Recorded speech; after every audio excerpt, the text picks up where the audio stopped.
Hello, everyone, and welcome to another edition of Tier 3 Tonight, where we will be bringing you the all-encompassing coverage of the LCS Challengers League qualifiers in 90 minutes. My name for the 9th time is Hawk, and joining me for the 9th time is Grapes, my friend. We have come so far in this split. We are nearing the end, but we've still got so much left to cover. Yeah, somehow 9 weeks in, our names have stayed the same throughout the entirety of the split. But the qualifiers definitely look a lot different than they did at when we started things off in 2024. The quarterfinals just took place on Sunday. We got the semifinals coming up this Saturday. A lot of other games to cover as well, so you're not going to want to miss a thing. Make sure you strap in. Yeah, and this week of qualifiers was extremely intense as well. I mean, as far as promotion seeding is concerned, this might have been the single most important week we've had so far. And speaking of those promotion points, maybe we can take a look at the points as they were heading in to this weekend. At the conclusion of the second week of GSL, Blue Water and Winthrop yet again standing alone at the top of the standings and clinching their spots in the promotion tournament regardless of any future results. Lotus and Ole Miss hot on their heels with CCG behind them and a bunch of other teams filling out the bottom. Yeah, at this point, I think it was 5, 6, and 7 all had a chance to potentially sneak their way in, or it was really 5 and 6 because BlackRock got eliminated the week before. So Pulse and CCG, if they made it to the finals, there's a chance that they end up clinching their spot in the promotion tournament. So still a lot on the line and still a lot to claim. But for Lotus and Ole Miss, that journey just a little bit closer than those other two teams. Yeah, it's also worth noting as well that any team still remaining in the tournament, for example, Team Fish Taco, Gentle Hearts down there a little bit lower, they could win the entire thing and move on to the promotion tournament if they are champions. We know that these rosters have the potential talent level to be able to do it, but only time will tell whether or not that happens this week, as at the end of this week's games, we are down to only 4 remaining teams. However, let's take a look at the playoff bracket as it stands heading into this week. Again, Winthrop, Blue Water, they've punched their ticket to the promotion tournament and the quarterfinals. However, on the other side, CCG, Lotus coming out on top of Groups C and D to now stand in very prime position in the quarterfinals. Yeah, down there towards the bottom was the matchup that we were super excited about coming into this week of games because of the fact that that Group C seed 2 could potentially have been Ole Miss. And if that matchup ended up happening, these two teams would have been tied in points with the winner clinching a spot in the promotion tournament. So a lot on the line down there. We were expecting our higher seeds in other areas to really have a good opportunity to just wipe things away. However, time, of course, would tell, and anybody still had a shot going into this week. Yeah, and let's see if Ole Miss was able to get there and challenge Lotus. We got 4 straight highlight packages to get going for you, starting with Group A, where it was Winthrop advancing with the first seed, Gentle Hearts and the Nameless finding themselves in the lower bracket finals after the Fly family forfeit. Gentle Hearts, Nameless, now everything on the line. Both these teams need to win it all if they're going to make promotion. Yeah, and this series was one that we weren't really sure what was going to happen because of the fact that with Fly Family forfeiting a lot of their matches, we didn't get to see a ton of Gentle Hearts or Nameless play. We saw Winthrop play each of them once. Gentle Hearts was able to take a game, which definitely is a good sign for them as they head into this all-important matchup. Yeah, we can run the highlights right now. It is worth noting as these get started, Nameless unfortunately had to forfeit game number 1, so we're only going to get a single game's worth of highlights. Let's see if Nameless can bring it back and send us to a game 3, where it starts in the mid lane. Demon able to at least trade one back onto Ariandel, but it's 2 kills going the way of Gentle Hearts and Graves. You can see already that this game is quite one-sided. Nameless tries to send it in on mid lane, but Ariandel on that Aurelion Soul that he popped off on last week is doing work, and just take a look at Krakadon on this flank. Great job here by Krakadon, canceling the tower aggro and getting the kill onto Hub. And Nori B getting on the action as well. Got the double dragon composition here for Gentle Hearts. So you're going to see it in full action right here. Diving that mid lane tower. Unfortunately for Nameless, their journey ending just a bit short. Only playing a couple of games before getting knocked out. But what a run they had getting through the Swiss. But at the end of the day, it was a quadra kill in for Inori B to end this one, and Gentle Hearts moving on to the quarterfinals. And congratulations to Gentle Hearts as well. I think this was the expected result, Grapes. However, seeing this team still perform at a high level, be able to take care of this nameless squad that maybe is mislabeled on the graphic. That's my mistake. But yeah, I mean, very, very well done from them. I do think it's funny, nameless. Top 12 overall group stage record was 0-3. They only played 3 of the potential 6+ games that they could have had. But Grapes, I don't think this one really worth dwelling on too much. Gentle Hearts, congratulations to them moving on to the quarterfinals. But we have a banger of a Group B matchup after taking a look at these Group A standings. Yeah, Gentle Hearts, hey, going into the quarterfinals, they needed to win the entire tournament basically to lock their spot in promotion. Getting that momentum, obviously a good sign. You got to take things one step at a time for this kind of run. And hey, they look pretty good. Their carries look pretty good. I have my eyes on Ariandel specifically for this next quarterfinal matchup. Double Dragons are looking pretty strong, especially when you give them over to Gentle Hearts here in Tier 3. So yeah, I would agree with that. But like I said, we got a great Group B matchup. So let's take a look at the bracket for Group B, where it was Blue Otter narrowly surviving Polestar to escape as the first seed in the group and lock in their spot to the promotion tournament. Nigel's Last Tiles likewise were able to take down the Redbirds in a 3-game series, sending us to a deciding best of 3. Pulse, I think it's fair to say, Grapes coming in were the favorites. However, Nigel's, we've been saying it all tournament, they are a team that has upset potential. Yeah, they had some good early games against ISU, which wasn't something that we saw from them earlier on in the event. And of course, that late game team fighting, that decision making, that macro play, still solid for this team. So against a squad like Pulse, who definitely does thrive in the early game specifically, you know, getting Kryra ahead, allowing Reppy to really snowball those games. It was a very interesting matchup to say the least, and honestly, could have seen a world where Nigel's had an opportunity to pull off a big upset. Well, let's get a look at the highlight package as we can get that going. And Nigel's, it's back to full scaling. Looking at the composition, you got the Varus, you got the Karma, but Pulse, they're pulling out their Zac Senna composition that we saw them take a game off of Blue Otter with, and it gets started in the top side of the map as a nice commit onto Elias. It's going to secure the first kill, and the rest of the team falls apart from there. It's 3 going the way of Pulse. But hold the phone, even though they get out to an early lead. They do overextend, trying to start up a dragon. Kryra, just, Lunar getting caught, giving over a few kills, and the dragon with a nice smite from Evan Lai. Yeah, Evan Lai on the Brand Jungle. Nice job for him there. Another engage, this time in the top river, and this time Polestar having a bitter opportunity. Lunar with the Dawning Shadow over the top. Elias goes down, and look how tanky Kryra is on this Zac. Such a strong pick for him. That's going to be a near ace here, picked up for the side of Polestar, and they're right back to the Baron. Yep. They got the Baron for themselves. I believe in that play. This is a second Baron, guys. This was a long game. We're already 32 minutes in. Pulse going to go for the full commit, but Tiles actually able to trade it 1-for-1. They clean up the kill in just as well as the Baron, keeping things close. Now, Reppy, he's going for the backdoor. Shocky TPing in. Hold up, Nodal. He's going to try to defend. Evan Lai getting back, but the Nexus turret's already getting focused. They're getting burnt down. Shocky's in ult. Just hit the Nexus. The solo laners of Pulse trying to pull off the backdoor, prevent the scaling from coming online. They don't get it. Here comes Lunar. One more auto will kill it. It's on 1 HP. And they don't get it. Polestar cosplaying 2014 Fnatic. What a clutch kill, clutch stun there from Nigel's as well. Looks like Reppy's going to try to come in once again to try to end the game. This time he ends up being successful, getting that final hit. And that's Polestar in a big win in game number 1. I mean, the backdoor is just ridiculous. Not getting it the first time, getting it the second time, but it's Shocky now in game 2, trying to prevent the Tiles bounce back. It's a 3v2 on the top side of the map, but Shocky's starting to turn it around. He's up 2 levels, or make it 1, but it doesn't even matter. Able to slice and dice his way out and actually surviving 1-4-0 in the odd number fight. And Grapes, it's another ASO game. It's even more scaling for Nigel's, and it looks good to get things started, but Kryra, a nice Lamb's Respite, and just on the flank with Shocky coming in on the front. Doesn't matter that 2 members of Pulse die. They actually clean up this fight in a very long extend, and they're going to get the Baron, Grapes.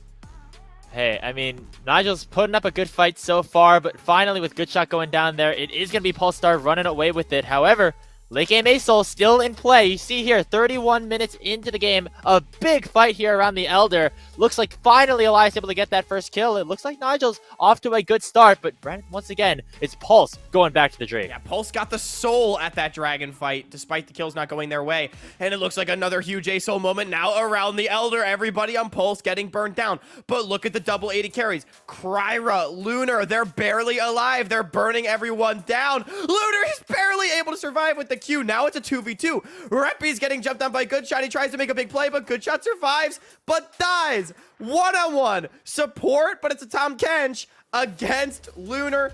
WQ able to secure it. Lunar, the only man alive, getting the Elder. What a fight. Hey, this is what Nigels was known for, playing these late game team fights out just good enough, but not good enough here for Pulse Star. Lunar picking up a triple kill, but is shut down. Hold on here, Hawk. We're playing this game a little longer. Yeah, it's a triple kill going over to Goodshot. However, one more Elder. Kryra this time able to cleanly secure it. Look at Shocky diving into the back line, getting everything done. The bottom lane of Nigel's is scattered, and Pulse does pull out the 2-0. But Grapes, what a series. Both games going 40 minutes plus. Nigel's last tiles showing up big time. Hey, look at that. Nigel's in the 2-0, getting 0-2'd.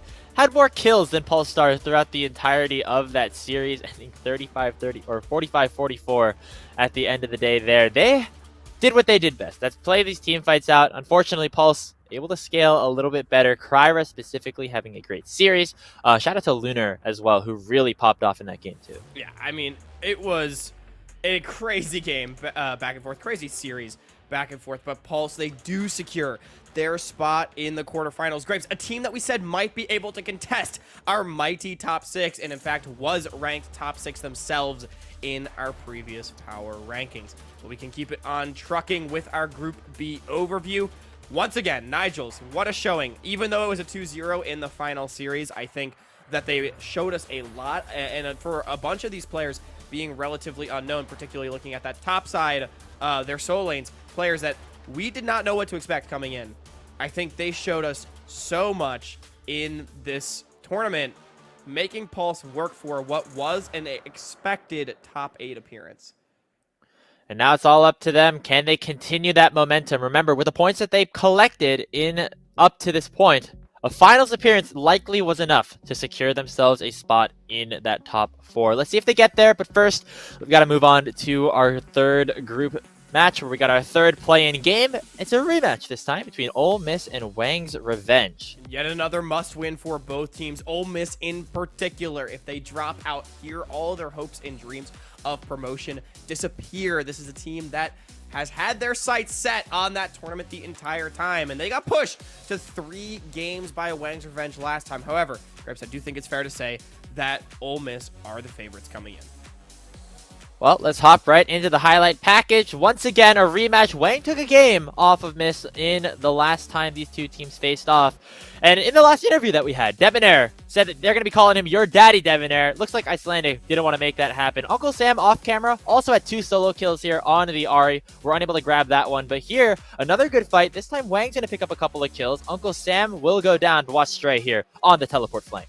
Yeah, in the Cassante moment in the middle of everybody. It doesn't matter that there's 4 members of Wang. Odd numbers or not, more tools available to Ole Miss. And now look at the Wombo combo. Oh, it's Rhino and Uncle Sam finding 3-2, dropping immediately, and boil the oil.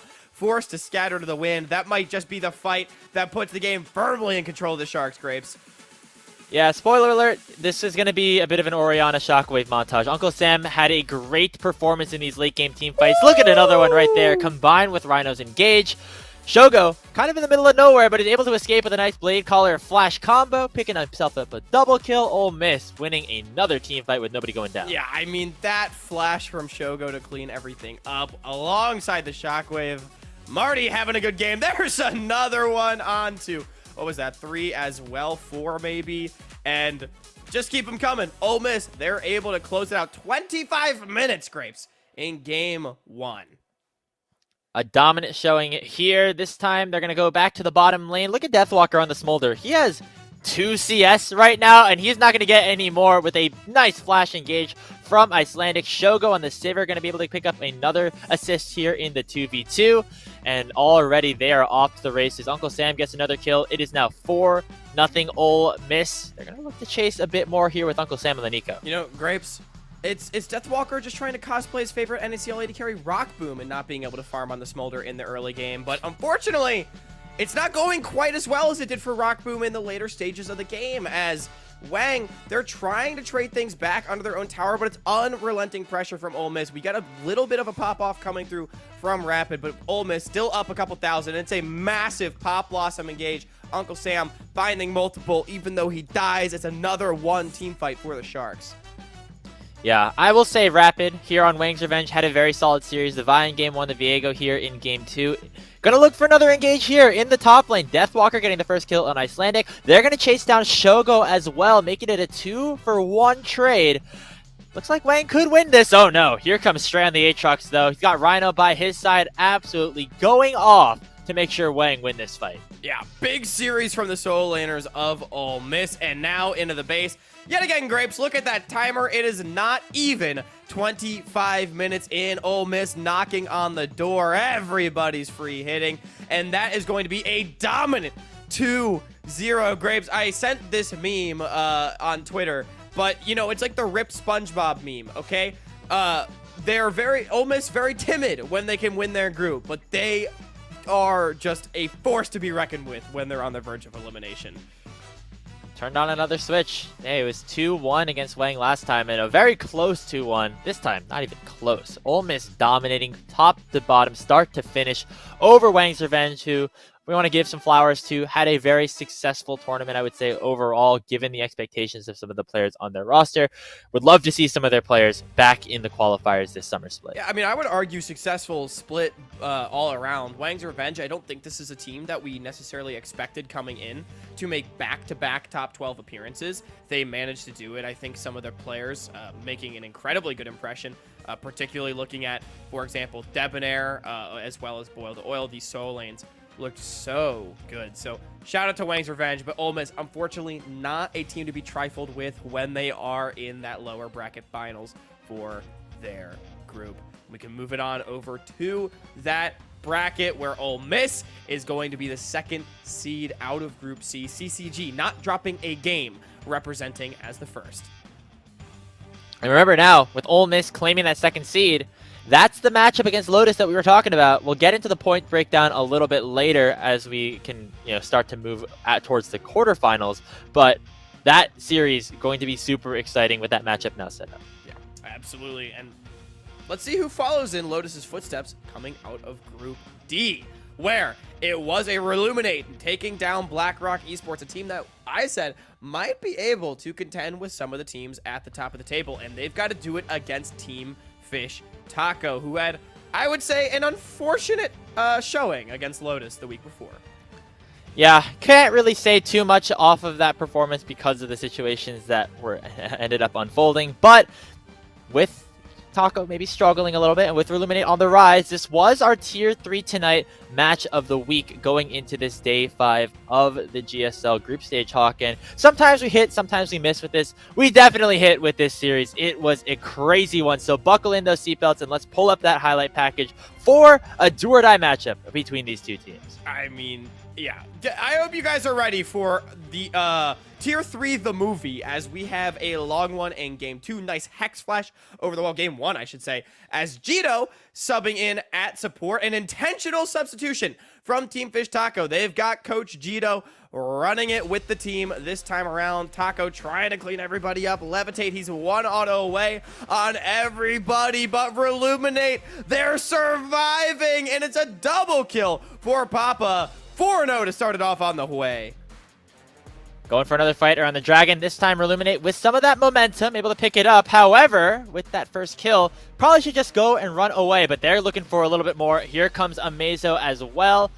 And watch Levitate here on the Smolder. A lot of low health bars. That is a good sign for this champion. He's going to go off in this fight. Yeah, he will. Nice pass through on the damage. But Grapes, we're cutting 40 minutes in. Team Fish Taco, the Smolder, not even enough to save them. He's got 10 kills, but wait a minute, Graves. Hang on. Is it smoldering time? That's a double kill. That's a shutdown. Health bar is looking a little low on Kafu right there, and him and Shimmer forced to run away. Reluminate not able to close things out in game 1 just yet.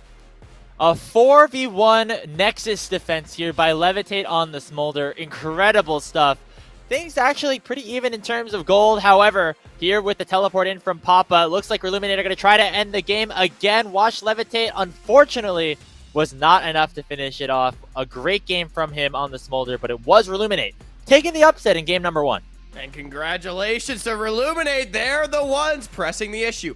But Team Fish Taco, they're not done yet. They were one of our top 6 for a reason, as a Levitate narrowly dodges out on the spear and gets away with the kill. 2 for 1 coming through.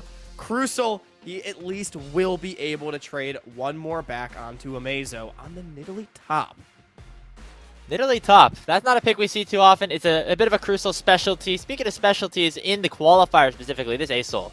Just an incredible champion all around. Sudsy going to be able to pick that one up. Another mid-game fight here. You see Reluminate have Shimmer on the Rex side. That was something that worked pretty well for them last week. Not this time, though. It looks like Amazo's a little bit too tanky. Levitate's off to the races, and Team Fish Taco looking like they're starting to snowball. Yeah, they got the Asol burning down the Baron. It doesn't matter how low Levitate gets because Sudsy can just run them down. Tony Top is just jaxing up a storm in the middle of the fight. Reluminate, they are scattered. The Baron will be taken. Team Fish Taco with the kill onto Shimmer. They're going to look to equalize with a game 3, Grapes, in due time. Another fight here. Look at Tony Top getting that one solo kill right there. We're going to have one more fight just to showcase how far ahead Team Fish Taco really are. Levitate getting a kill, getting the resets, and that is all she wrote. The double scaling composition in those carries going to take us to that game 3. And now it's for the decider. Team Fish Taco, they want to defend a potential spot in the top 6, but Reluminate, they want to be those upstarts that force out answers. And it's going to start off with a bit of a botch dive on the top side of the map. Shimmer, he plays this fight so incredibly well. Grapes, I am just now remembering this play, and I'm so sad I didn't include it in our top 5. That is my mistake, because this is a jungler's dream. Crucial barely died at the very end, trading 3 kills over to Reluminate. Heading over to another fight. We're going pretty late into this game. We have Amazo on the Belveth. Already, though, 2 kills for Reluminate. Can they end up winning this one? Levitate with a nice blade collar. They're going to be able to escape. Reluminate suddenly gaining some momentum, but the Dragon, now the Soul, picked up here for Team Fish Taco, and look at the positioning of Tony Top on the Gnar. Amazo is going to jump in as well, and it's an all-out slaughter here. Reluminate going to go down. Yeah, Reluminate, they just don't have the tools. The team fight composition not there, and Amazo on the Belveth. Guys, this is a champion we have to fear with this player. It popped off 2 weeks ago, rather, and it popped off yet again. Team Fish Taco, they do take down the upstart Reluminate GG. It was a solid showing by Shimmer and Co. But Team Fish Taco, not to be thwarted this weekend. Yeah, it was a little close at times, and that is what Reluminate has been able to do with the top seeds in this group. Lotus and Taco both taking a 3 and made them work for it, and that's kind of all you can ask for out of a team like this. They barely missed out on the GSL Group Stage in Qualifier 1. They banded together and made it this time and had a really solid performance, Hawk. I know you're a big fan of this team, and we hope to see some of their players in the future as we take a look at what Group D now looks like overall. It'll be Lotus and Taco, those 2 teams at the top, making it into your quarterfinals. Yeah, and speaking of falling up short, I mean, Team Fish Taco, after not making quarters last time, it probably feels amazing for these players. Granted, slightly new look roster. In fact, 3 players now different with the Jito substitution, but getting it done nonetheless. And they need to basically win it all if they are going to make the promotion tournament. Continuing on that path, we can take a look now at our completed play. First, before we get that, we got our final group standings. Seed 1 and 2 out of Group A, it's Winthrop and Gentle Hearts. Then we got Blue Hunter Pulse, CCG, Ole Miss, and Lotus Team Fish Taco all getting out. And the funny thing is here, Hawk, no upsets. All the top 8 seeds coming into the qualifier ended up making it into the quarterfinals. Surprisingly, you don't see that all too often. You remember even just last qualifier when a team like ISU finished as the 1st seed. Yeah. it's kind of interesting to see all the top 8 teams make it through. No upsets, I will say. I think we are expecting at least, again, 6 of 8 of these teams to be incredibly, incredibly strong. And I think particularly, for example, Fly Family not playing it out, that might have had something to do with their results. But, I mean, teams made them work for it. I want to give a shout out to, again, Reluminate, Wang's Revenge, Nigel's Last Tiles. They put up some very admirable performances and definitely made these top 8 seeds work for their due. But now, where do these top 8 seeds go? Who is playing who as we look ahead to our... no, not yet. Hang on. Sorry, I'm all out of whack. I'm getting way ahead of myself. I want to go to quarterfinals, but before we get there, I've got some content for you all. I did get a chance to sit down with the mid-jungle duo of Reluminate to reflect on the tournament. Welcome, everybody, where I am now joined by the mid-jungle duo of Reluminate GG, the team that, although unfortunately they may have bowed out, played so exceptionally well in what was a really competitive Group D. Shimmer, Papa, Shimmer, I'll come to you first. How are we feeling after this tournament where we made the group stage and put up such a strong showing against 2 of our top teams? Honestly, it was a journey the entire way. We had a great time, and like compared to other OQs, I didn't feel as bad losing this time around as I felt. Kind of like everyone tried their best to with what we had. So I wasn't too upset about losing. I just know we could have done better, but can't take it back. I'd say I'm pretty satisfied with my performance. I think we could have definitely taken the series and both of our losses in our groups. But yeah. Yeah. No, but y'all did play really well, which is great. And of course it was a new look Reluminate as well. I mean, Shimmer, you referenced some of the old tournaments that you have played and how this one in particular felt good. And actually, Pop, I'm going to come back to you first because you were one of the changes coming into this one to actually push the team into the group stage. What was it like stepping into this team and playing at a high level? Yeah. Well, they were looking for a mid laner. It was like one day before. The So classic. I thought the roster looked pretty good, so I decided to join. And we didn't practice against that many good teams, but when we showed up on some of the days. Nice. Yeah. Oh, you absolutely showed up on some of the days. I mean, you made it very interesting. Shimmer, I'm gonna come to you now. How how did this guy step in? Did he pull his weight stepping into the team? Honestly, yeah, the big thing was we didn't have a lot of time after how OQ1 went, and especially not garnering any points or nothing meaningful. We knew we had to go big or go home. So we were trying out many mid laners. Papa came in like 3 days before and was kind of scraping the floor with everyone. And then he even was matching up against other mids we were trying out, and he was just wiping the floor with them. So we told him you've been promoted. He's one of our elite employees now. And we kind of just went on with it. Scrims went really well. Just the connection was there from the start. Oh, that's awesome. Wiping the floor with everyone. That's so good, man. Hell yeah. And you were also a part of the entire journey, and you already alluded to it a little bit where Tournament 1 didn't make the group stage after, a tough open qualifier. So what was it like sort of being there that entire time? Honestly, it was just the big thing was trying to keep the team together after OQ1 because it was like me and Exothi. We were kind of trying to keep like Crucile and everyone in because we felt like we still had a shot. It just wasn't like we didn't show our best, I believed, and I believe the team could undoubtedly make it to the promotion tournament. Like if we did well OQ1 as well, maybe we could have got some points. But yeah, I think just keeping the team together, make sure the mentals didn't boom, like how BlackRock went 5-0 and then blew up the team. Like we just didn't want anything like that to happen. Which you did very well, which is a very admirable effort. Do you have any favorite moments from this tournament? I think my favorite moment was definitely against ISU. Towards the end of that game, where it looked like all hope was lost, and then I took a Bard portal and ended up killing Yone and Oriana, and we just TP bot ended the game, which got us qualified to top 16. That was so hype. That was probably my favorite one of this OQ, actually. Do you have any expectations or thoughts moving into summer, or anything really to say to the fans? Keep an eye out for me at least, as well as Papa and everyone else on the team. We threw this ragtag group of team together. As individuals, we all played well. We just couldn't bring it together as a team. But I think in summer, if you see our names pop up again, we're definitely going to show that we can win the whole thing. Yeah, I think everyone on the team is really good.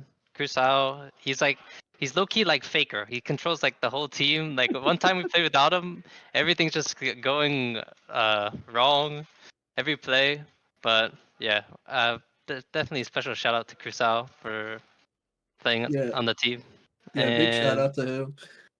And yeah, I think I can't wait to watch Timmer play. I might not play, maybe I will. We'll see. Hey, I hope you do. I better see you on a team in summer, man. Because every time you play, it always is a banger. Someone, by the way, is definitely going to clip Crucile as Faker. Like, that is going to be used for meme material going forward. Unironically, though, he brought to the team the intangibles that you couldn't really see from KDA or gameplay. Like if you're not there in the Discord call, you don't understand what Crucile's bringing to the table. That's just a big thing with him. People underestimate or undervalue him just because maybe sure he's not playing the meta or playing tanks for the team, but man, he can guide 4 people to win a game pretty goddamn well. Hey, every team needs it too. Every team needs a general. Well, guys, before I let you go, anything else you wanted to add? Anything you want to say to the fans? And where can they find you? Shimmer, you first. I stream on Twitch here and there. It's the same as my Lil Shimmer. And I just want to say thank you guys for believing in me. And I really wanted to show this time around that I am a good jungler, and I think I was able to prove that somewhat to my ability. But I appreciate you having me here. So much fun actually, just playing in OQ and seeing all the fans, just having a great time. Shout out to my girlfriend, and my is I mostly just use Twitter. It's @conveyinglol. Make sure to drop the players a follow. Thank you guys so much again. Reluminate GG, whether it's under this banner that you guys are playing or a different team in the future, you'll definitely made your presence felt, and it was a pleasure to watch. We're gonna get back to the show. Thanks guys for joining me. Of course. Thank you so much to Shimmer and Papa. Reluminate mid jungle that impressed a lot of people, turned a lot of heads talk. I'm expecting to see them once again in the summer, whether together or not. Conveying, better play. I want to see you. He's got to be there. Hey, he took the first tournament off, came in the second tournament, and hopefully we see him more throughout the rest of this season. Definitely a very strong player that we're excited to watch more of. However, fortunately not going to be able to watch more of him throughout this qualifier, as now entering Sunday, we had our first full quarterfinal bracket lined up. Let's take a look at that right now. But before we do that, let's look at the points that were on the line, because there were a lot of teams in very different situations than they were just a day ago. You see now Ole Miss tying Lotus in the standings at 3rd place with 150. And remember, they're playing each other in that first round of the playoffs, so a good opportunity for them to lock their spot in the tournament if things go the right way. You also see down towards the bottom, Taco and Gentle Hearts. They're in light red right now because they cannot qualify off of points. They need to win the entire tournament from this point moving forward to make it in. Yeah, only 6 teams still alive for 2 remaining spots. Just to go over a few scenarios. Lotus Ole Miss, winner is in. Loser is still in 3rd place, by the way, regardless of what CCG or Pulse does. And for CCG, they need to perform 2 better than the loser of Lotus Ole Miss. So they need to make finals if they're going to make it, right? Because regardless of which one loses, they would then have 15 more points than that opposite number. For Pulse Star, they have, I think, at this point, win out. Or it's the no, same they have situation to make final. as They have to CCG. make finals and hope CCG loses or win out. That's it. Those are their scenarios. Obviously, TFT, GHG, they have to win out. So it is very tense. Only a few of those scenarios that we laid out, those 8,000 scenarios or whatever that we calculated a couple weeks ago, now remain. Well, the good thing is, Hawk, CCG and Pulse, they played against each other in the quarterfinals. Let's pull up the completed bracket right here. Whoever wins that one between those two will now have to beat that winner of Team Fish Taco versus Winthrop to have a chance at making it into the promotion tournament. So a lot on the line here, and we're going to go top to bottom as we break down everything that happened in this week of qualifier gameplay. Starting with Winthrop University against Team Fish Taco, two teams that were very high on initial power rankings here, Hawk, but now things look a little bit sketchy. They do look a little bit sketchy, as it's a very chaotic fight around the grubs. 2 for 1 going in favor of Winthrop, though, and the Spirit Rush charge is still available. They will clean up Sudsy as well. A few skill shots do go a little wide, though, but surely we're able to get him, and yes, we do. Denethor, Sword, getting it done, but the bot dive comes through. Team Fish Taco, they're still up a little bit of gold, and they got TPs and cavalry on the way. Look at this. Look at this collapse here. Tony top to teleport with the Renekton, and Sudsy able to stay alive. Levitate also on the Sivir, having a pretty good game so far. You can see his KDA right now, 3-0-2. Going to try to get onto the board as well. Blast going over the wall and picking up the kill onto Wokao. Yeah, and with the chase down coming through as well. It's just a Sivir comp, baby, as Levitate popping the on the hunt, able to find 3-4 of that dive. Gets turned around in a bad way for the Eagles, and now our tournament favorite is on the ropes. 4,000 gold down in game 1, but they find Sudsy yet again, trying to shut down that Aurelian Soul that has been terrorizing tier 3, as they will not quite find the rest of the kills. They get one more. Fairly even trade, though. Team Fish Taco still ahead. Yeah, look at the flank again, though, with Team Fish Taco looking to break this game open a little bit more. Nice two-man knockup, though. Mobility just going to open the door forward. However, the collapse is big. Look at Amazo on the Xin Zhao going crazy. That's an ace, and look at Acel here as well. Sudsy on this champion, super, super strong. And with one more fight, Team Fish Taco putting Winthrop University in a dangerous situation in the quarterfinals. Yet again, tier 3 looking like set 7 of TFT, where the dragons are just the most OP things that you can play. I hope I said the right set. I don't really play TFT, but it does put Winthrop on the ropes. I want to reiterate, they were number 2 on our power rankings last week. Team Fish Taco 7, and they're getting things started early yet again. Up 1-0 in the series. It's going to be 2 kills. Make it a third, as Chookies will fall as well. TFT is up 4-0. Yeah, I mean, Jito coming in here, sometimes just need a little bit of a change in scenery with the team, and right now Taco looking like they are playing some great League of Legends. However, now Winthrop looking for the turn. You see Sword on the Talia doing a lot of work. Wokao dashing forward as well on the Kindred. He's going to be able to pick up a bunch of kills, stay alive with the Lamb's Respite, and make sure Amazo is unable to finish any of them off. So many touch and go moments in this series. I mean, nobody dying here. Are you kidding me? Cheeto, he's just a rel. He can't clean it up. Maybe Levitate can get one back. They do. He will trade yet another one, but I mean, Winthrop, they were able to get a decent amount out of this as mobility answers. And here's the thing about Winthrop University. Team Fish Taco, they may have gotten a lead, but this team, they sure as hell know how to team fight. It's a nice Dawning Shadow, a nice Weaver's Wall, a nice push back. And the Eagles, they're going to start to soar just a little bit, maybe for the first time this series, as they find a few kills to equalize the game in mid. Watch the dive here as well. Wokao going to keep his team alive and get a couple of kills as well. Mobility picking that up. That leads to a Baron. A big engage coming out from Sword. And Winthrop University come all the way back. Taco almost had a quick 2-0 if they're able to keep that early game lead. But all of a sudden now, things are super tense. Winthrop now suddenly sending Taco to a situation where a loss would send them packing for the rest of the split. Yep, Taco could be the next team on the chopping block. Winthrop, though, I mean, they want to win a championship so badly, Grapes. 4v5 in the base. They've got the Baron. It's no big deal. Mobility able to clean it up. Does not matter if Smolder is online. And we're going to a decisive game 3. And yet again, it's another fight in the bottom lane. And it's another early fight that looks to be going the way of Team Fish Taco. Wokao trying to turn it around with the Nocturne Ori combo, but he gets slowed up. He escapes. However, not for long. Just kidding. Not for long. Yeah, there's Sudsy with the Severing Bolt picking it up. Hey, Taco once again off to a good start. Sudsy with 2 kills. Early game very much going in favor of them until this fight right here. So Nocturne, Ori out of Wokao, and Sword. Levitate gets a good chunk of damage back, but look at Denethor on the Croc, destroying the backline of Team Fish Taco, and they're going to run away with this fight. Hey, yeah, you might want to respect that croc right there, mate, because Denethor, he's got like 5 kills in this game at this point. We didn't see it on stream, but yeah, 6-1-1. He had some kills on Tony Top. Denethor did not want to lose this game, Graves. He did not want to lose this series as he was a monster. Look at Chookies stifling the Go Next engage from Team Fish Taco. A nice shockwave from Sword on the backside. Amazo dies that 3-for-0. Baron in hand, and Winthrop University will end Team Fish Taco's spring split in the quarters. Yeah, you said it was a go next angle. There's no next for Team Fish Taco. The next angle is in the summer split, unfortunately. Just never came together with whatever group of 5 they ended up playing with.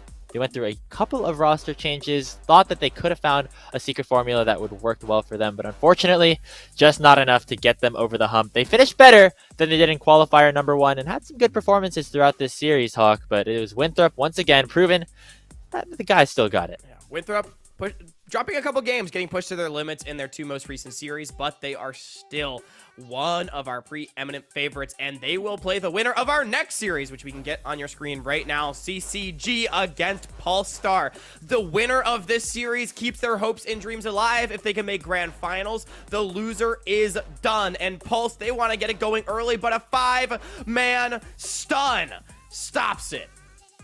Yeah, just went a little bit too far there, and that is the first kill going to CCG. We take another look down towards the bottom lane. It looks like Pulse wanted to get off to the right foot, but a nice cancel with the steadfast presence of Yukino. Gets another kill onto the board. Pulstar looking to make a return, though. They get a kill here onto Yukino, punishing the potential dive. But watch Bradley. He's on the Annie of all people, picking up one and then another onto Shocky as well. Turns out one of your most mechanically gifted players doesn't even need to play mechanically difficult champions. Bradley making Annie look overpowered. Instinct as well. He's 4-0, make it 5-0. He's going to be 6-0 in this one.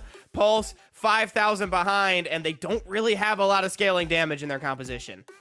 Which means they need to make something happen right here, right now. Go full chase mode here in the bottom lane. Getting a nice chunk of damage here. Reppy doing a lot with the Malignance and the Lichbane. He gets a kill onto Yukino. They're going to continue the dive once again. Shocky picks up a 1k shutdown, and Pulstar right back into this game #1. Very much our Reppy. I mean, what a game from him and Shocky. Both of the solo laners are Pulstar. I think against some of the expectations we had this split, they have been brilliant. Unfortunately, it will not quite be enough for Pulstar in this first game, as their efforts are for naught. They were not able to survive. 28 minutes in, CCG taking game 1, putting Pulstar on the ropes. Great game from Instinct and Trevor in that bottom lane. Hey, speaking of, we're going to see them again here as well. The Smolder lane getting a 2v2 as Trevor finishes off the first blood. But oh no, it's Kryra on the Zac. That normally means bad things for the opposition. He gets one more kill in the top lane. I also want to point out Crimson on the Darius this game. We've got some spicy picks in the top lane, as both these carry top laners wanting to make some things happen. But look at Reppy yet again on his signature Akali. The Pulstar mid laner, Grapes, is going crazy. He's 4-1, and it's Pulse up to an early lead. Oh, but oh no, he's trapped underneath the turret. A big shutdown goes over to Crimson, and the Darius is not done just yet. Watch this. The flash forward, the apprehend finds 2. All of a sudden, CCG put themselves in the kill lead. They get back in terms of the gold department, and watch Yukino here. A big cancel with the Cyclone. Make sure Kryra's engage is for naught, and Instinct going to continue to pop off in this fight. Yeah, it's a long game, though. Pulstar going to try to keep things going, but Lunar just no way out. Shifting over the wall, but the chase down already coming through. CCG continuing to press their lead. Not necessarily game winning just yet, but they will not be able to deny the soul. Doesn't matter. They can deny the game. CCG, 34 minutes in. They do get it done 2-0, but Pulse, they put up a match.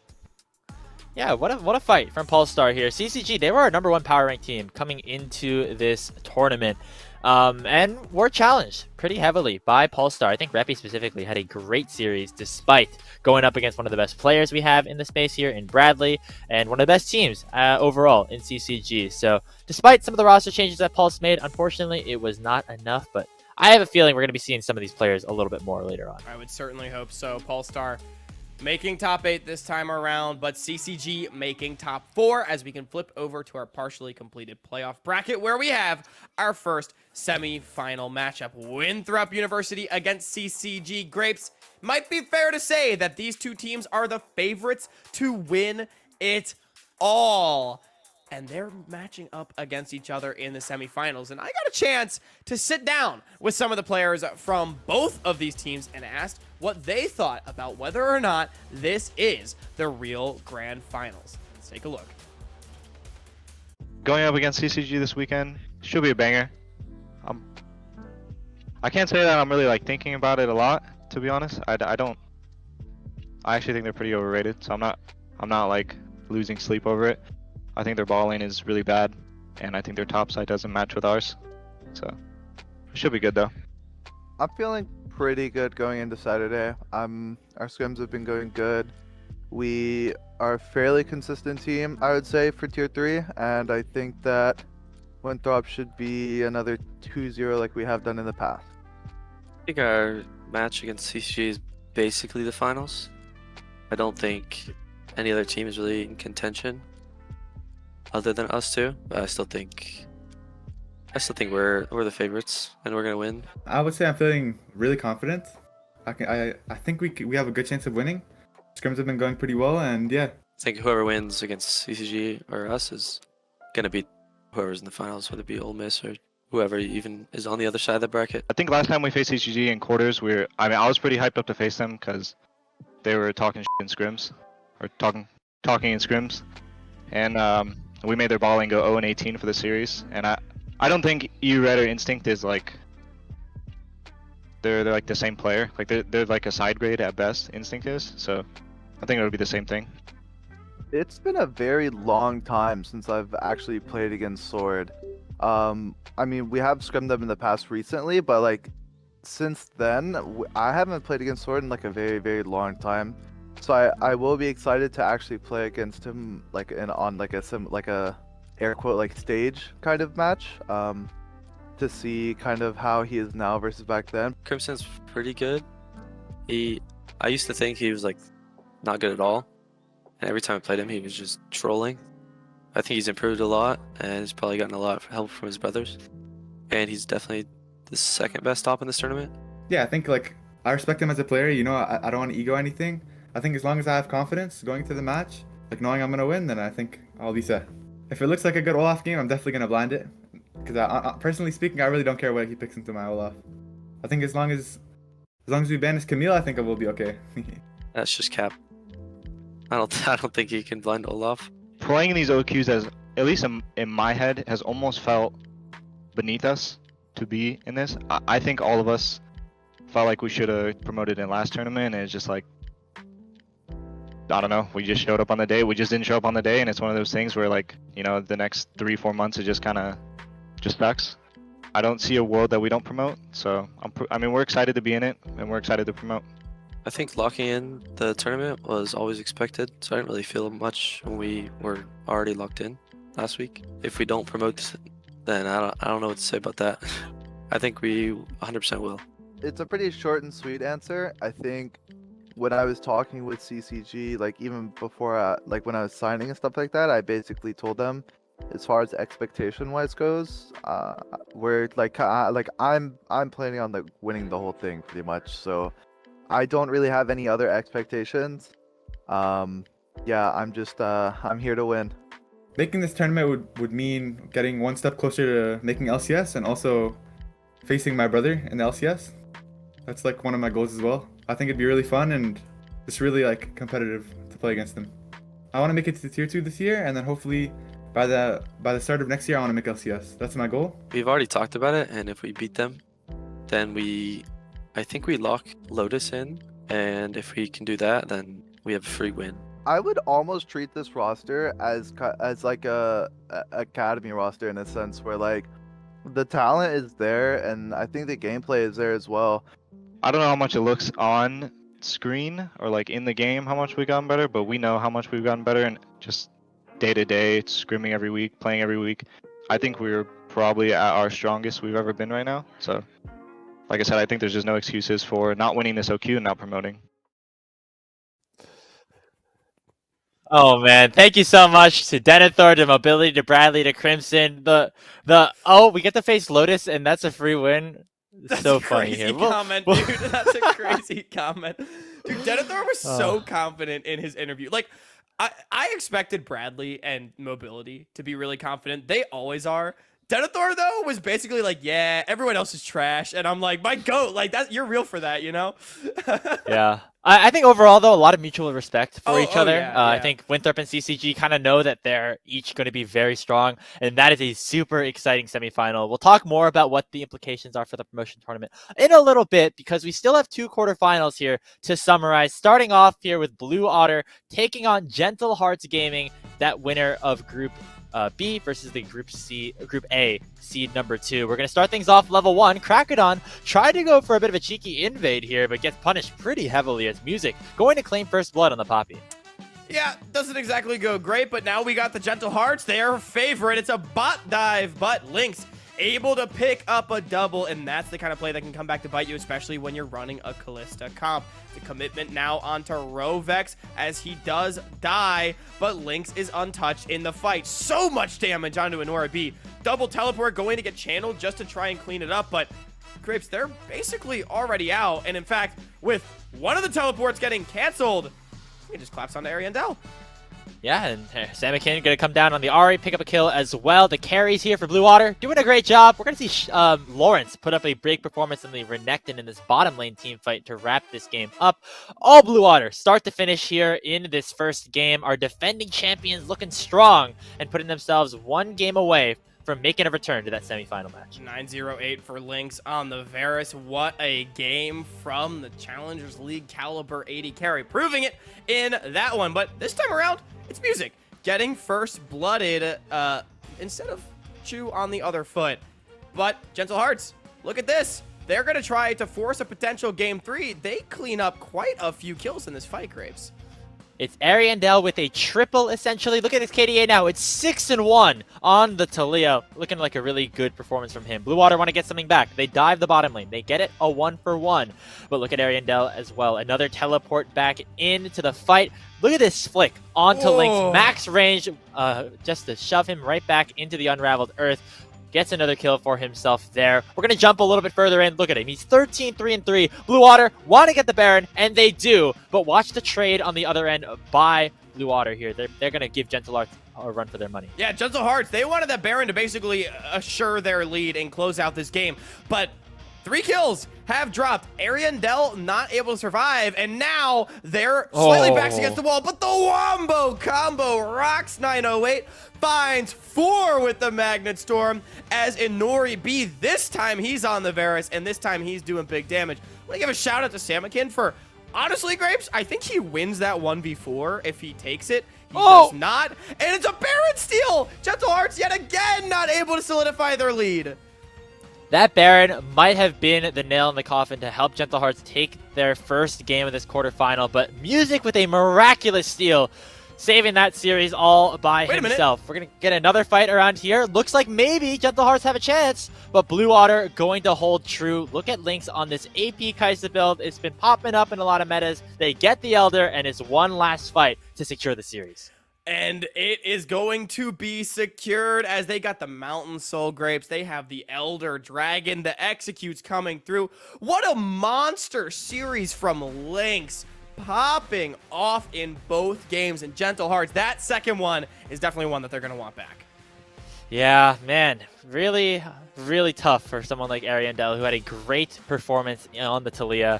I think it was 13-3 at some point in that game. You don't lose a lot of those, unfortunately, and it will be Gentle Hearts bowing out in that matchup in the quarterfinals. Hey, this was the same team that they got eliminated by last time around, albeit in a different stage. It was in groups when the team known as Aporia was able to knock Gentle Hearts out. But hey, Blue Water, they win their first quarterfinal ever. They remember they lost the first time, so now they can say that they've won a stage in every single playoff round.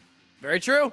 And they are going to be a force to be reckoned with moving forward, but let's find out who their opponent will be as we can run the tape on our last highlight package for this episode of Tier 3. Tonight's going to start off, Grapes. I'm going to be honest, this first game was a little boring. It was a bit hard to find highlights of. It is Odd Orange picking up a nice kill on the invade, but we're jumping all the way ahead to the Baron. Ole Miss able to secure it cleanly and find a kill onto Odd Orange. Shogo now flexing his muscles, feeling strong.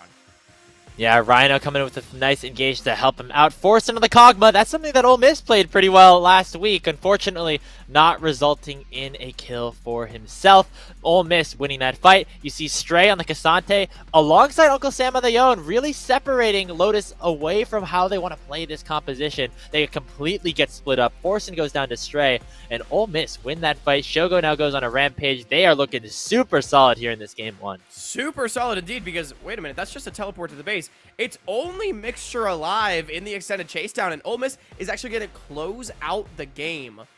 After it was a slow game, but they did it so very quickly. And now, into game 2. Lotus, remember, promotion tournament on the line. You win and you're in. If you lose, you no longer control your own destiny, and you are suddenly the biggest Winthrop University fans in the entire world. And what an interrupt from Rhino. Shogo still dies, but with the 2v2 earlier and that kill, he finds 2. Rhino able to get Forsen as well, and Ole Miss is up. That game was so funny. The double buff transferred from like player to player about 5 times in the first 4 minutes of that game, including that bot dive right there. Ole Miss going to continue their offensive momentum, but Shogo goes a little bit too far forward, and Forsen on the Aphelios, his red-white guns. That is a good sign if you are a Lotus fan. They finally pick up something. Rhino looking for it. He actually secures the dragon on that play, but they do end up losing the fight. A nice shockwave there by Uncle Sam. Gets Ole Miss right back into this one, and look at Stray's Rumble burning Robbie to the ground. I mean, how psychotic, though, is your Uncle Sam for committing the flash, knowing that Forsen was not available, getting the shockwave and the shutdown onto Forsen? Ole Miss, without the main carry available for their opposite number, able to chase down and get an ace. Firmly now in control of the game, 4,000 in the lead, but Lotus, they're not done yet. They do not want to be eliminated. A kill onto Rhino, a kill onto Shogo. Icelandic now under threat, and they're picking up a few to try to bring things back. Yeah, this game was really back and forth here. You see Icelandic getting targeted here. Robbie Bob going to pick that up. He's on a signature Victor, but Uncle Sam not able to finish that kill just yet, as Robbie Bob will be able to escape as he continues to smurf on his signature champ. Yet again, Shu on the other foot. It is Team Simply trading blows back and forth. It's a pick onto Odd Orange. Baron on the map. Icelandic Hero coming in on the flank. And another commit on the Force. An equalizer getting dropped. Flash twisted advance from Rhino. Comboed with the Super Mega Death Rocket. Ole Miss knows who the enemy carry is, and they use that to end this game. Nearly a kill per minute just for them alone in a 26-minute victory. 2-0. Ole Miss is going to promotion. That was such a close back and forth game, and it ends in 26 minutes. That is what happens when Ole Miss is able to grab the slightest bit of an advantage. And I will say, what a weekend it was for them. All of their games ending in less than 30 minutes, all of them being wins, as they are the team to lock their spot in the promotion tournament. They have become that 3rd seed to lock their position. The seeding still up for determination, as we're not entirely sure what happens right there. But we do have, Hawk, our full completed semifinal bracket, as we can take a look at what matchups lie ahead of us in our final week of Tier 3. I mean, and what more could we ask for? Winthrop CCG. We've already talked about how good that one will be. Blue Water Ole Miss. Grapes, I think Ole Miss might have a pretty solid chance in this one. We've not seen them play Blue Otter yet the entire split, so we get to see both these teams face off for the first time. I wish we could have best of 5s, only best of 3s, but they're certain to be absolutely incredible. And as a reminder, as far as promotion tournament, now only 5 teams remaining. 3 of them have clinched. Lotus, they are the biggest Winthrop University fans you have ever seen. Yeah, we'll get into the implications of that a little bit later, but let's focus once again to our lower matchup, and specifically towards Ole Miss, because of course they had such a great weekend overall, making their qualification known and having some new players on the roster as well. And I got a chance to sit down with one of them, the jungler for Ole Miss, Icelandic, after their win versus Lotus. Let's check it out. I'm here with the jungler for Ole Miss, Icelandic Hero, after their 2-0 victory over Lotus Esports to lock themselves a spot in the NACL promotion tournament. Icelandic, congratulations on the win. Did you guys realize the stakes of what was going to happen depending on the win or loss in that quarterfinal series? Yeah, we kind of knew it was do or die because I mean CCG is really strong. So if we lost, our odds of making it are honestly uh, at risk. So we really wanted to win, and we were pretty confident going into Lotus. We were really lucky the way that the groups ended up. We were not too mad about being second. Yeah, I mean that was the one group where it was like, okay, I feel like it's doable, like to be the second seed because I thought Blue Water and Winthrop definitely were looking very solid, but I think Lotus has some interesting roster changes, but you came in, proved that experience maybe mattered a little bit more. What was like the biggest game plan you had going in? That I don't want you to leak too much, but like, what do you think what was your biggest like strategy against this Lotus team, and what do you think you accomplished and achieved the most, and what you thought you did the best throughout that 2 games? Um, Mainly our recent focus has just been being on the same page and not doing too many int plays where we're all disconnected. And we did a pretty good job, except for the second game where we did a little bit of inting, but we brought it together. And when we're all focused and we're on the same page, our macro looks a lot different than it has in the past. Yeah, definitely a pretty polarizing team. I feel like you guys have some really clean games and some games that maybe are a little bit more sloppy, but it definitely looked like you guys were very much on the same page, very much level-headed throughout the whole weekend, including your series against Wang's Revenge. And I felt like you and Marty in the mid lane were some of the biggest factors behind that success. Do you want to speak to Yeah. what you guys maybe what you thought you guys did better this week? Yeah, I mean, mainly me and Marty have both been just putting in more work than anyone else. Calling everyone out. But I mean, Marty and me have been getting different type of coaching sessions and really focusing on our gameplay and our, theory of the game and stuff. And I think Marty especially has become a different player entirely. And I've been just trying to hone it in and get different perspectives on the game and learn. So I think we've made really good progress, but we still have a long way to go.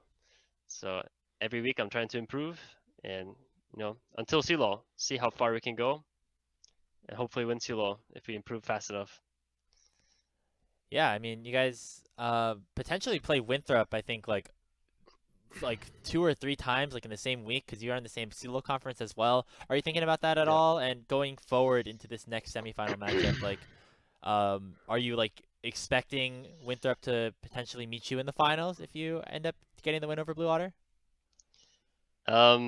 Yeah, I do think that Winthrop might have an easier time closing out games against CCG. So I think they're favored in my opinion because I think Winthrop, the difference between them and us, I think they're just a little bit more clean and consistent. So I think they will probably meet us in the finals if we win this weekend. So I think Winthrop is really good, but I do believe that we can beat them because most of the time it ends up being me beating myself when I play against them. So I just gotta get over that. I gotta get them out of my head, and I'll take them down. All right, well, thankfully, there's a lot of opportunities for you guys to face off against each other, well, whether it's in promotion or in the finals here, or even in CLO down the line as we go throughout. But let's focus in on your semifinal matchup specifically against Blue Water. They're the defending champions. They won the qualifier last time around, beating Winthrop, which was the team that you lost to in semis last time. But they're actually a team that you have not played at all throughout the entire qualifier. What's it like watching them from a distance for so long, and what are you expecting going into the semifinal series?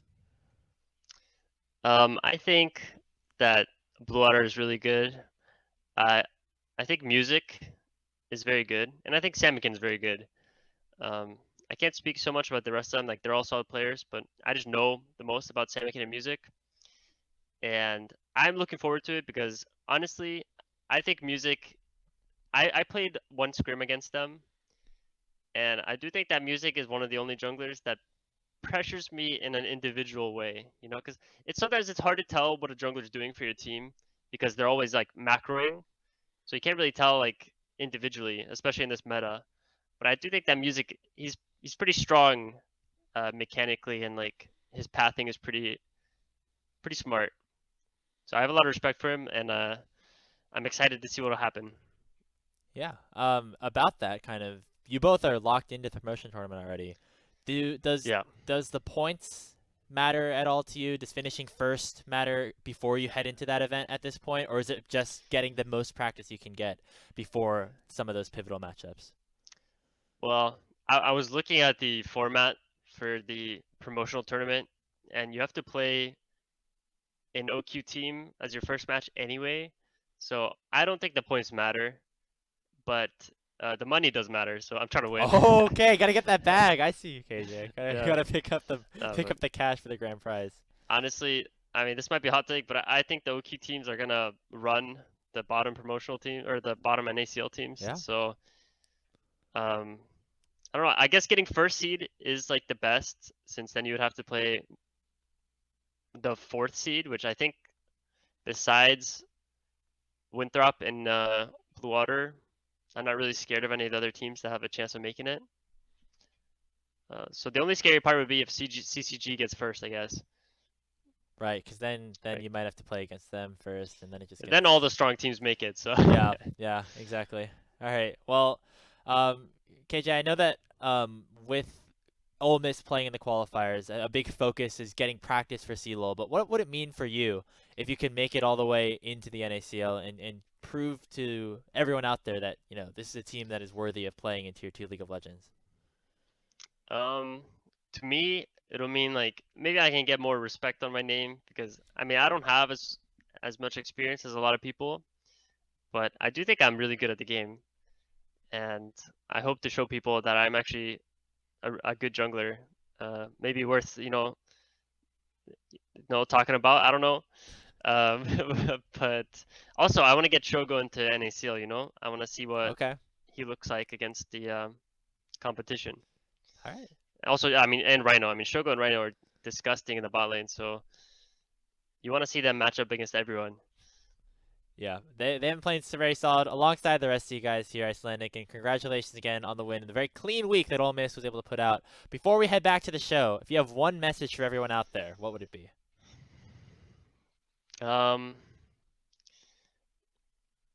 Music, I'm coming for you, buddy. That's all. All right, That's it. we got the little call out before the semifinals. Beautiful, love to see it. Icelandic, thank you so much here for talking, and let's get back to Tier 3 tonight. Thanks again to KJ for taking the time to sit down with Grapes. I think I speak for all of us when we are very excited for the Ole Miss versus Blue Otter semifinal. But with quarterfinals complete, we only have 3 more series left to play in our Tier 3 split. And there are still promotion points on the line. So let's take a look at where things now stand with only 1 week remaining. Ole Miss locking in their spot, joining Blue Otter and Winthrop at the top. Lotus, they need Winthrop to beat CCG, otherwise CCG is in. And then after that, it's all about seeding. Yeah, remember, the winner of the tournament claims the first seed.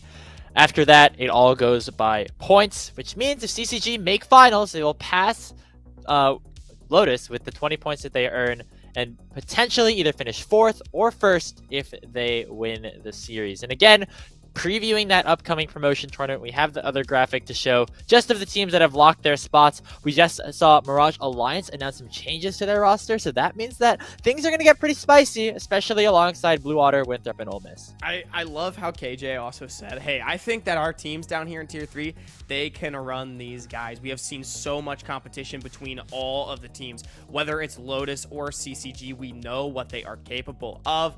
But Lit Esports, Mirage Alliance, going to be formidable opponents coming down. Only 2 of these 6 teams, well, 7 at the moment, will be able to find a spot in the NACL. But Grapes, that's all on the promotion front for now. We'll be revisiting that throughout this coming weekend and our final episode of Tier 3, I am sure. But we have a very fun live segment yet still to do, where last semifinals we did a segment that maybe I want to say well received, but I don't know if that's the word. It generated a lot of conversation where we created FIFA style player cards for every single player, all 20 that were playing in the semifinals. And Grapes, like any good trading card, we have decided to release an expansion pack. So we are going to take a look at our our set 2 of our FIFA player cards. Yeah, so our new set includes some different changes to how we describe some of the traits of each player, as well as upgrading some of the players that we thought really took a big step from last tournament to this one, and also, of course, highlighting a brand new team that has made their way into the top 4. Let's start with our upper bracket semifinal matchup between Winthrop University and CCG. Let's pull up the Eagles here first, Hawk, as they, a very solid team overall. I think we kept most of the ratings the same, as this team is just very, very solid. However, Denethor getting that gold card, getting that upgrade, because he has looked unstoppable throughout this tournament. And he's got that clutch factor as well. We saw it on full display in Game 3 against Team Fish. Taco not wanting to lose that series was Denethor. And yeah, things across the board, I think, looking pretty similar for Winthrop, because we already have this team so highly rated, Graves, but that's a lot of A's and not too many B's, at least relative to what we will see with everyone else. Yeah, you can see the different categories we have rated these players in: champ pool, early game, team fighting, clutch, and vibes, of course. Seems like everyone on Winthrop has got decent vibes. Chookies maybe, this is a little bit subjective here for us here. Yeah, but I think overall, the big message: very consistent team. Everybody's going to do their job, have very solid performances, very above average performances, and I think that is something that has been a sentiment with this Winthrop University team for the entire split. And I think Denethor, without a doubt, has proven himself as the best top laner here in Tier 3, getting up to that 96 rating. But who is going to be their opponent? This is all new in Set 2, the CCG release coming out. As we can flip over to that, it's 5 gold prismatic cards and another 99 dropping, Grapes. Man, Bradley has been unstoppable this entire qualifier. Yukino and Instinct, they have been very solid in terms of just being former NACL talents, but we haven't seen as much of their ceilings, I think, as we were expecting, compared to somebody like Bradley, who has put on some big 1v9 performances. So that's why their ratings might look a little bit lower than maybe where we would have put them coming into this season, but I'm sure there's still a lot of potential left for these guys. Again, the team fighting for them are both amazing. They both have great champion pools, and both are pretty clutch. Oh, absolutely. I mean, that is going to be a huge story. And we talked about, the champion pools, blind picking Olaf potentially in semifinals. Crimson, unfortunately, getting our first C champion pool. It's been a few of the same, and it's all carries on the top side. And against Denethor, a player that we used to have similar quarrels with, mind you, Graves, has expanded the champion pool to now maybe have one of the biggest ones amongst top laners here in Tier 3, and he's got a lot that he could pull out. But I mean, this CCG roster stacked from top to bottom, particularly Bradley, Instinct, Yukino, with that Challengers League experience up in those 90s. This team is so incredibly strong. Yeah, I'm really excited for this matchup. Again, Winthrop and CCG, you heard the players themselves talking back and forth a little bit. They kind of think that this is the true finals. I don't know if I'm going to go that far, but in terms of the implications that this has, specifically in terms of what it means for CCG to potentially win this and move on to the promotion tournament, so much on the line between some of the most talented teams. I mean, this is definitely a very anticipated matchup, and I think so much of it going to come down to, we saw in the disparities. I think, can Sword contain Bradley, and how well will Denethor do into Crimson, right? I think those are the two big questions that are going to be answered, because I would personally favor Winthrop's top side of the map of Denethor and Wokow, but if Bradley is able to disrupt the scales on that, bot lanes should be relatively even in my mind, Graves. I think it's going to be extremely competitive. Yeah, I'm very much looking forward to that series going to be happening this Saturday. But let's talk about the other semifinal, because that's going to be a good one as well between Blue Otter and Ole Miss. Let's kick it off with our defending champions here, as Blue Otter come back 5 strong. We got 2 upgrades for them in the mid-jungle duo. Music jumping from a 90 to a 92, being a huge carry for this team across the board in their finals run. And Samikin also getting some love in that 90 range. So some S's on those prismatic cards as well. A bit more polarizing, I think, on the Blue Otter rankings. But Samikin, dude, like, if we figure out how to not consistently go down 10 CS, this guy is going to be unstoppable, because his just like late game clutch factor in team fighting is unparalleled. I mean, I don't think there's a better team fighting mid here in all of Tier 3, and that might even include our 99 rated Bradley Grapes. This guy is unbelievable when the chips are down. Unfortunately, just sometimes finds himself in difficult situations on the way to getting there. Yeah, and I think lane is maybe where Blue Water fall behind a little bit. They always seem like they're a team that has to claw their way out of situations that they probably don't want to be in. A lot of it is thanks to their jungler Music, who's able to set up their lanes pretty well a good amount of times. But you will see Samikin and Lawrence as well in the top lane sometimes struggle in those 1v1 matchups. Lynx and Rovex staying consistent as all hell.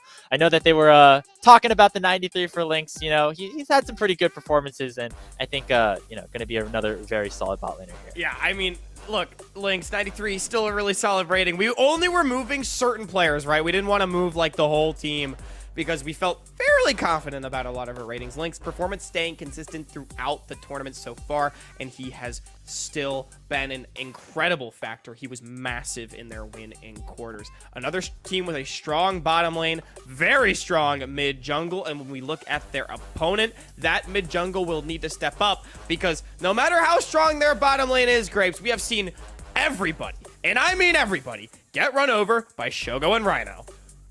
Yeah, let's pull up our final player card ratings here for Ole Miss. Our 2 upgrades in the mid lane for your Uncle Sam, in the support position for Rhino. Rhino jumping up to a 93. He's been memeing about the 89 for a long time here, Hawk. Graves, I think we live rent free in this guy's head. He deserves the upgrade. Yeah. He deserves the upgrade. This guy's been insane in the second qualifier. No, Rhino, shout out to Rhino for adding us about the player cards, making me laugh every time on Twitter, man. We hear you. All right, we messed up. Sure. You've been smurfing it. Rhino, I think, has undoubtedly been the best support here in Tournament 2. I don't think there's any argument otherwise, and that is what gets the bump. Honestly, maybe even could be argued that he could have gone up to like a 94 or a 95 with how he's been playing.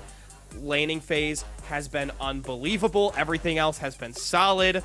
And Marty as well, the player that I believe, Grapes, we had the lowest rated heading into last semifinals on the player cards. And now, 88 OVR. Yeah, hey, the early game really has improved a lot. He got 2 solo kills against Debonair. The huge Orianna shockwaves in both series, both against Wangs and Lotus, I think definitely deserving of that bump. And I think if you ask anybody on this Ole Miss team, they will talk about how much this young mid laner has grown for this team. And that's going to be very important against someone like Samikin, who's also taken a pretty massive leap into the second qualifier. Absolutely, Graves. I mean, this is a team that they're going to try to run over Lynx and Rovex as best they can. And I will say, Blue Water, we noted it on the player cards with a lot of Bs and Cs in the early game.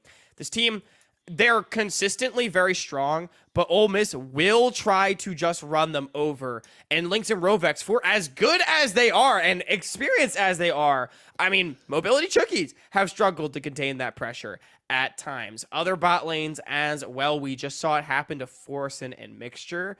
So Ole Miss, they can do it to anybody. And I honestly wonder if we miswrote it. I think KJ was supposed to be an A for early game for Icelandic because he has been so good at diving the bottom side of the map. Blue Water, their slower paced game, they need to figure out a way that they can protect that, get Music and Samikin involved, and get them to those important team fights. Yeah, and on the other foot, we saw what happens when Ole Miss isn't able to close out their successful early games against a team like CCG, with Bradley on the Aurelion Soul, able to team fight really well, Yukino getting some clutch Dragon steals. So if Blue Water are able to contain Ole Miss, that suddenly puts them in a good position to close the game out with the superior team fighting that they do have. Somebody like Lynx and Samikin and Lawrence, they all really play well in those late game situations. And so I think that this is a super interesting series. And I honestly could not tell you the result. It could be a 2-0 either way. It could also go all the way to 3. I think both these semifinals, Grapes, going to be so competitive. I cannot wait to see what the people say now. Rhino's going to be like, 93! I'm sure that is what's going to happen. But, Grapes, we can keep it trucking right on along. Yeah, we are going to be crowning a champion this weekend in the NACL qualifiers, but we also got to crown another champion in the trivia department. I got another challenge set up similar to the Immaculate Grid, but a bit of a different twist on it, with some of the best minds in the space coming together for a NACL qualifier Leaguepedia race. Let's take it away.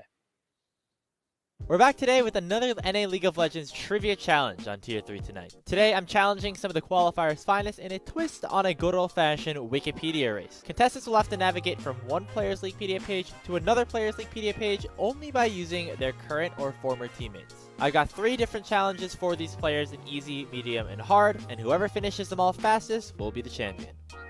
I've got some of the best minds in North America here to take this challenge on, including our Immaculate Grid champion in Blue Otters, Lawrence. Let's get into it. Yeah, I keep up with the scene, and I have good memory. So, how much do I want it? I mean, I guess I want it. I don't know. It's fun. So I started back in like 2018, 2019. I don't know. Let's check my Leaguepedia. It was probably like 2018. And that was what, 5 years ago now. So, I mean, I've been around for a bit. It'll be either really good or really bad, but it'll be fun, I guess. I'm feeling a little bit better about this challenge than I was about the Immaculate Grid because I think, I don't know, I'm a bit more visual. We got to lock in. We got to lock in, gamers. Porsche to Tony Top. Porsche to Tony Top. Probably go to Limo. And oh, he's not there. Yeah, am I allowed to go back or no? Oh, God, dude, wait. This is like all of a sudden, all my knowledge is flying out of my brain. Who has played with Tony Top? I mean, it's Levitate. Tony Top. That was easy. That was fast. You got it. Right there. You picked the one player on that team that like... That wouldn't say? Skill issue. I'm just like so clueless, apparently. Robbie, have you played with someone that's played with him before? This is like extremely embarrassing. Let's take a step back. Levitate is literally right in front of me. There he is. We made it. I am not confident at all anymore. Wow, I really was overthinking that. Lawrence beat you by 5 seconds. Yeah, bro, Lawrence is 40, man. Like, Ariandel to Bradley. He's played with a lot of people, but I think I made a mistake. So Bradley currently plays on CCG. He's played on Team Liquid. Soul's probably not a bad lead, or Rocks. Both have TSM Academy. Yeah, let's dive down one of those rabbit holes and kind of go from there. who would Ariandel have played on that would be on the same roster as Bradley? Paucus might be someone. Let's go Paucus. He's played with so many people. Holy Jesus. Spawn is on Team Liquid now, but Spawn, I don't think he played with Bro. Did Spawn ever play with Harry? Find out. Is it bad that I'm like spacing out on who's even on the CCG roster right now? Oh, you got a royalty. That's Trevor. This will be... Oh, what the... Bro, what do you mean? He's right here. Oh, okay. I'm down. Bradley, there you go. Found it. Oh, no. Oh, there we go. There we go. Okay, we made it. It's loading, but I made it. That could have been a lot worse. I'm gonna give it to you. Page should be updated within that, but I guess it's not. Oh, I'm an idiot. I could have just clicked Whitney here, and he's right here. Scam. Yeah, XC was like the only one out of these names that I think have been recently in an academy. Yeah, I guess out of all these, XC was like the easiest. Showmaker to Odd Orange. 5, What? 3. Surely there has to be someone who's played in NA somewhere in here, right? All right, where's Flame? It's probably this guy. I'm choosing Flame because he played in NA. Pretty sure Ghost played in NA, or Nuclear did. It was one of these 80 carries played in NA. And then we're going to go from there. What? Nuclear? You never played in NA? But H2K, though. Hang on. Let's see, like, Febivin, he came to North America? I could be really going down the wrong line here, but let's find out. Dardock, I could potentially get there through like the collegiate route. I'm taking my sweet time, even though Lawrence has probably already beat me by now. I know he was on TLA for a bit, so maybe I found a TLA. I forgot who was on this team though. Odd Orange. Let's go to Apollo because he spent time in Pisslow. I feel like looking for someone that played with APA is the best line here. Other than that, it's like Niles or Iconic, which would be going the Golden Guardians route. I'll go Xmithy. Who here played for Golden Guardians? I can wrap it around here. Solo seems like he probably would have at some point just because he played for everybody. Hot orange. Orange. Insanity can bring me to the promised land, surely. JJ, did you play for one of these teams? Or like, I'm probably going laterally here. What was the Golden Guardians team in 21, man? I mean, they were bad, so I don't remember them. I can't even remember who any of his teammates are if it's not Maryville. Wait, we just beat him. What am I talking about? Odd orange. Oh. Okay. What Who's the heck? Abu222? He's an old teammate of mine. I thought he was on Maryville though. I mean, I'll just go to Niles, I guess. Alright, I found it. Odd orange. I wonder where I could have went from Showmaker. I just chose the player I saw that once that played in NA. If I go to Licorice, then I can get to Iconic, and then if I go to Iconic, I can probably get to Odd Orange. Iconic, Niles, and then Niles, surely Odd Orange will be here somewhere, right? There we go. That took way too long, man. If it was like the collegiate route, I could do that. Kinda obscure amateur players, I could do that. If you were just bad in LCS, bro, I don't know who you played with. I do not watch the bad LCS games, I'm gonna be honest, so I did it for content, so I should get some bonus for that. This is like, oh, wait, Sasuke. We got Niles. There we go. And then we got Odd Orange. All right, we made it. We made it. Seeing Sasuke is pretty clutch. I have this information somewhere in my brain, but I'm bad at like calling it on demand, you know?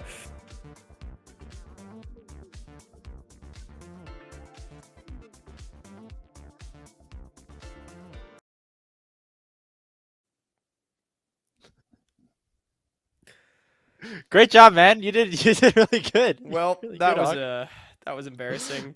Look, I have no words, honestly. Let's do something else, Scrapes. Let's get into our final 10 minutes of the show, where we have pull up the power rankings, get the Wikipedia race out of mind, where 4 teams only now remaining and only 2 changes. Ole Miss leapfrogging Blue Water, and Grace, we're potentially favoring them going into that semifinal. I don't know, man. They played super well this week, and I know Blue Water are the defending champions, but had some performances that were back and forth a little bit. Ole Miss left no questions on the table. They dominated every single one of their games this week. CCG and Winthrop also had a couple of hiccups here and there. Winthrop even dropping a game over to Team Fish Taco in that quarterfinal matchup. So in terms of momentum, technically Ole Miss might be the highest, but we do think that CCG and Winthrop are super talented, and that's going to be a very exciting matchup. Yeah, I do think Ole Miss had the best weekend as far as optics are concerned, because honestly, CCG, Winthrop, Blue Water, as you referenced, not really that impressive from all 3 of them. However, we do still expect them to be at the top. CCG, Winthrop, that is going to be a huge match, but Ole Miss looking clean. We can hop over now, though, to our team of the week, where Grapes, we had a lot of pop-up performances in this week, and some very important ones, but some familiar faces cropping up, and one, Uncle Sam in the mid lane. I'm going to be honest with you, Grapes. The beginning of the split, I don't think any of us expected for this to happen. Congrats, Marty. First team of the week here in the second to last week of the season. He played really well. He played amazing throughout both of those series. Speaking of Ole Miss playing really well, we got another one here for Rhino in the support position. I think this is his second or third team of the week here. Massive engages, both him and your Uncle Sam combining for some big wombo combos. We have Levitate here as well, despite losing out in the quarterfinals, because he put up some monster performances, even in the games that they ended up dropping. Yeah, definitely. Honorable mentions going over to Lynx for the AD carry position, as well as Shocky in the top lane for Polestar. Denethor, it's hard to deny this player's level of clutch, but Shocky did have some pretty solid games here and there. I also, honestly, Grapes, want to give an honorable mention shout out to Reppy, too, for mid lane. Yeah. Also played really well. And in the jungle, it was tough again. There's so many very solid junglers here. Music had a great game 1. The game 2 KDA did not look great, but that one Baron steal against Gentle Hearts to secure that game, and a couple of those late game team fights as well, I think put him over the edge for us. Another one for him. He's been playing incredible throughout this entire qualifier. And one more team of the week, I guess. Or maybe this is our last team of the week. I don't know. We'll have to talk about what the format actually looks like. But this is probably our last team of the week. Because, not to spoil too much, Grapes, but we got some award voting coming up for the split for next episode. So that's probably the direction we're going to go, as opposed to team of the week. So congratulations to Denethor, Music, Marty, Levitate, and Rhino for showing up this week. But now Spring Split, the bus ends here. We have 1 week remaining, and let's take a look at the upcoming schedule for our semifinals on Saturday. Both matches starting at 5 p.m. Pacific, 8 p.m. Eastern. Winthrop against CCG on Aegis, and then Blue Otter versus Ole Miss over on Running the Rift. Yeah, we're super excited for both of these semifinals, as all the community streamers getting another opportunity to cover some of those games. Keep an eye out for any changes that might end up happening, although we don't necessarily foresee it. We already talked about these semifinals a ton, Hawk, so let's just get right into our match of the week for Tier 3 tonight. The semifinal that we are expecting to be super competitive, and that, of course, is Winthrop versus CCG. And not only do we expect it to be incredibly competitive, Grapes, not only is it a clash of the titans between our two top teams, but it is also the biggest one for promotion. It's whether or not Lotus gets in or CCG overcomes. I mean, what more could you ask for? Yeah, Frost Forest got to start rooting for his old teammates back there for Winthrop a little bit. Odd Orange might not be so happy about it, but he also wants Winthrop to take the dub here against CCG. And speaking of what could happen if CCG win this, we have a special announcement to make here, Hawk, regarding the finals broadcast, as it's going to look a little bit different than the other community streams that we've seen. Yeah, a little bit different indeed. As opposed to being broken up amongst everybody, it is going to be exclusive finals coverage live on Salty Runback, 5 p.m. Pacific, 8 p.m. Eastern on Sunday. And Grapes, we have put together the Avengers of Tier 3 broadcasting. It's going to be a tri-cast with you, me, and our wonderful Tier 3 Tonight technical director, Camcom. We've got Mad Magical, Yanni, and Shibby holding things down on the desk. We're going to have player guests of Reppy and somebody else. Hey, if you're a player in Tier 3 and you want to be on the desk on Sunday, shoot us a DM. And then our production team, Rare Adam, Alls, Variety, and of course, Cyanidins helping out behind the scenes. Grapes, we are pulling out all the stocks for our only live broadcasted best of 5 of spring.